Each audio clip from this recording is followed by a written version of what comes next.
Good evening. Welcome to South Asia Newsline. I'm Lepakshi Khurana. Here are the top stories we're tracking for you on Monday, the 21st of November. Indian Prime Minister Modi campaigns in poll-bound Gujarat state.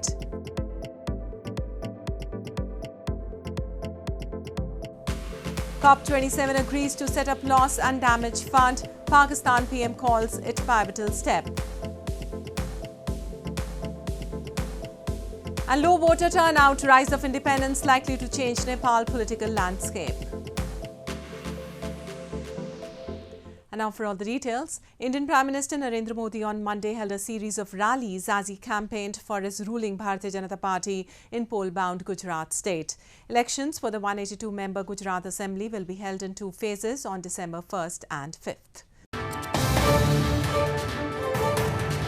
Indian Prime Minister Narendra Modi on Monday sharpened his attack on the opposition Congress party as he held a total of 3 rallies in Gujarat state in the run-up to the polls next month, saying its cross-country march Bharat Jodo Yatra against hate and division is only for power. He accused Congress of calling him names and said the Congress now has to move on and discuss his ruling BJP's development efforts in Gujarat over the past 2 decades. The Hindu nationalist Bharatiya Janata Party BJP has been in power in Gujarat since 1998 and Modi served as its chief minister for nearly 13 years before becoming the prime minister in 2014. Modi remains popular despite criticism of inflation and unemployment. The vote is likely to offer a clue to his party's prospects in a general election due by 2024. Apart from Congress, the other main contender is the Aam Aadmi Party. Meanwhile, Congress leader Rahul Gandhi also held a poll rally in Gujarat's Surat and raised the issue of growing unemployment in the state and problems faced by farmers, youth and tribals. Recalling Mahatma Gandhi's Salt March, he said his Bharat Jodo Yatra has a strong connection with Gujarat's history and culture. The Gujarat Assembly polls will be held in 2 phases on December 1 and 5. Votes will be counted on December 8. In the last state election 5 years ago, the BJP won 99 seats, while the main opposition Congress ended up with 77. The UN Climate Summit COP27 adopted the agreement on creating loss and damage fund for developing countries suffering climatic disasters on Sunday. The agreement was added in the final text after tense negotiations exceeding the schedule by 2 days. Pakistan, which suffered devastating floods in September, welcomed the agreement and has called it a pivotal step. Pakistan on Sunday welcomed the adoption of tax provision in COP27 to set up loss and damage fund to help developing countries battered by climate disasters. Appreciating the step, Pakistan's Prime Minister Shehbaz Sharif called it the first pivotal step towards the goal of climate justice. The setup of fund had dominated the 2-week summit at Sharm el-Sheikh in Egypt. The South Asian nation's climate minister and envoy at COP27, Sherry Rahman, praised the final deal, saying the loss and damage fund was a down payment for joint futures and investment in climate justice. The setup of fund comes amid Pakistan being on financial crunch after getting struck by the devastating monsoon floods that left nearly a third of the country underwater, affecting some 33 million people and killing nearly 1,700. For 30 years on this path, and today in Sharm el-Sheikh, this journey has achieved its first positive milestone. The establishment of a fund is not about dispensing charity. It is clearly a down payment on the longer investment in our joint futures. It is a down payment and an investment in climate justice. However, COP26 President Alok Sharma gave a critical comment over the final text and said the goal of limiting the temperature rise to 1.5 degrees under the Paris Agreement remains on life support. While the COP27 summit was expected to be an action summit to implement the agreements of the last summit, the loss and damage deal could become significant development since the Paris Agreement. Moving on, a shocking report has revealed that there has been a sharp rise in the wealth of close family members of Pakistan Army Chief General Qamar Javed Bajwa in a span of 6 years. This comes as his tenure is set to end in about a week. Less than a week before Pakistan Army Chief Qamar Javed Bajwa's tenure is about to end, a shocking report has shed light on the sharp rise of wealth of close family members of the most powerful person in the country in a span of 6 years. In a report on Fact Focus portal, Pakistani journalist Ahmed Noorani has unearthed how Bajwa's immediate and extended family members, in a matter of few years, started a new business, became owners of farmhouses in prominent Pakistani cities, and bought foreign properties, making billions of dollars in the process. The report noted how between 2013 and 2017, Bajwa revised the wealth statement for 2013 three times after being appointed the country's army chief. This comes as the process for the appointment of a new army chief was likely to be completed this week. Meanwhile, opposition PTI party vice chairman Shah Mahmood Qureshi said on Sunday that President Arif Alvi will not stop the summary for the appointment of a new army chief. He added that former Prime Minister Imran Khan has also clarified that the PTI party has neither any favourite nor objection to the appointment of any person as the army chief.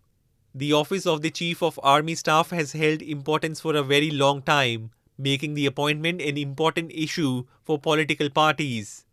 The military has directly ruled the country for almost half of Pakistan's nearly 75-year history. Even during the civilian rule, it dominates security and foreign policy. In news from Nepal, political analysts have said the low voter turnout of 61% during Sunday's election in Nepal and the rise of independents are expected to change the political landscape of the country. The poll body has said that it could take up to 2 weeks to declare the final results. Nepal witnessed a low voter turnout of 61% of the country's 18 million eligible voters during Sunday's election, down from the 68% seen at the last election in 2017. Chief Election Commissioner Dinesh Thapalia said, "It is less than our expectations." The voting remained largely peaceful. However, one person was killed in a clash, he said. It could take up to 2 weeks to declare final results, Thapalia added. On Monday, as the counting of votes was underway, initial results signaled many new faces taking on the front. There were no pre-election polls, though political analysts had earlier said they expected the ruling alliance of the Nepali Congress and some former Maoist rebels to retain power. राजनीतिक दलहरूले संविधान निर्माण भइसकेपछि भएको पहिलो आम निर्वाचन पछि बनेको सरकारले सोचे अनुसारको काम गर्न नसक्दा जनतामा एक किसिमको वितृष्णा र नैराश्यता देखियो। त्यसको प्रतिबिम्बको रूपमा, त्यसको प्रतिशोधको रूपमा, विद्रोहको रूपमा स्वतन्त्र उम्मेदवारहरू अलि बढी देखिएका छन् र मतदानको प्रक्रियाबाट हामीले हेर्यौं भने मतदान अलि 72 को भन्दा कम मतदान भएको देखिएको छ। Political stability has proven elusive for the Himalayan nation, wedged between China and India, discouraging many investors. Nepal has had 10 governments since the abolition of a 239-year-old monarchy in 2008. A new government will face the challenge of reviving the economy and curbing high prices at a time of fears that a global recession might reduce remittances, which account for about a quarter of gross domestic product.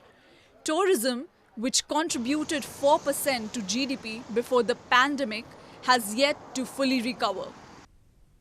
Well, in news from Bangladesh, a red alert has been sounded across Bangladesh to nab 2 Islamist militants who escaped from a crowded court in capital Dhaka on Sunday.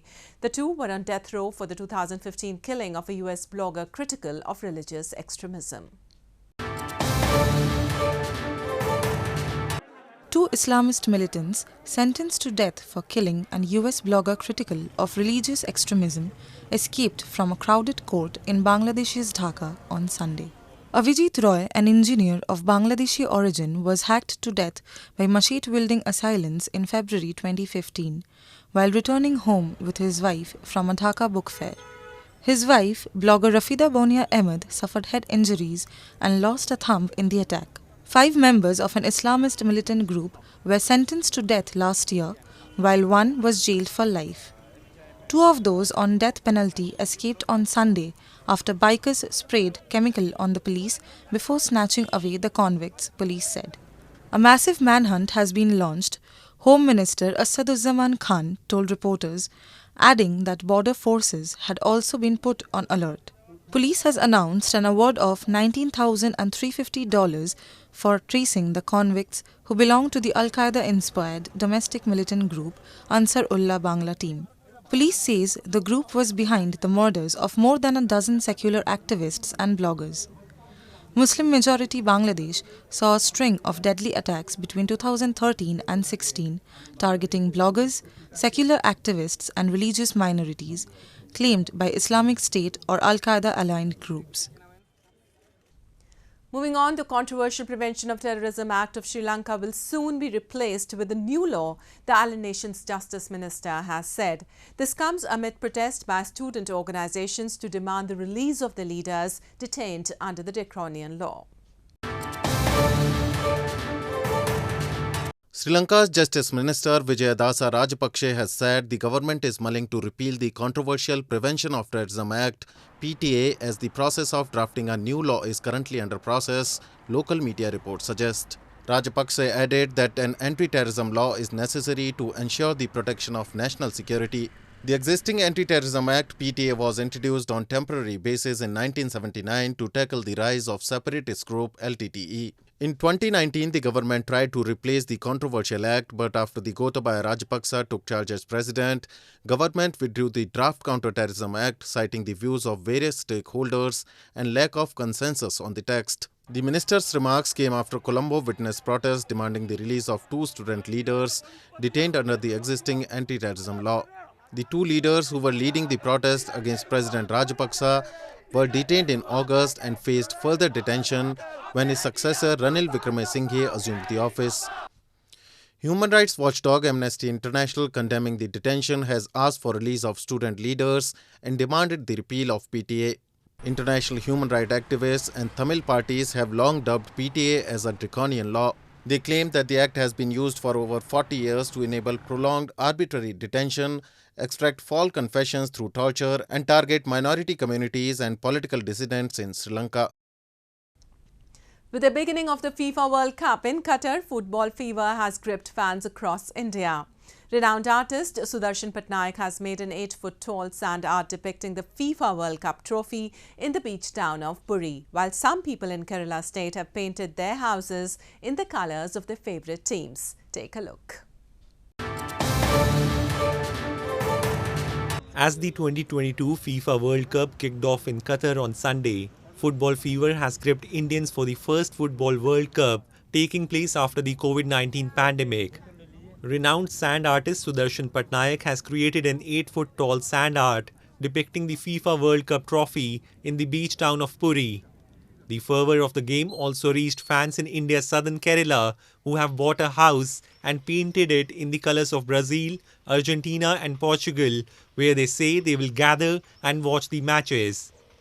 The house was collectively bought by 17 people for nearly $28,200, especially to watch the matches. Got a big screen here, not big screen, big TV here. So we will make an arrangement like that. Everybody can sit here, by youngsters also and senior people also. Everybody, this whole generation can come here. Meanwhile, in Goa, many restaurants decked up to welcome customers to dine and enjoy the matches. Many youngsters were seen getting up early to enjoy late-night games. अच्छा experience है, एक गोवा में काफ़ी अच्छा है। मैं इसके पहले DTR गया था, सोहो भी गया था। वहाँ पर इतना ठीक-ठाक था, लोग ज़्यादा म्यूजिक वगैरह लगा रहे थे। यहाँ पर काफ़ी लोकल वाइफ है, बहुत ही अच्छा है। बहुत लोग बात वगैरह करते हैं। अभी गोवा में मतलब गोवा ऐसा जगह है कि मतलब एकदम लोकल फुटबॉल में भी काफ़ी रूट्स पड़ा है ना फुटबॉल का। तो यहाँ पर लोगों को बहुत जानकारी है फुटबॉल के बारे में, तो उनके साथ बात करने को बहुत अच्छा लगता है. The World Cup, which is organized once every 4 years by FIFA, is being hosted by Qatar until December 18.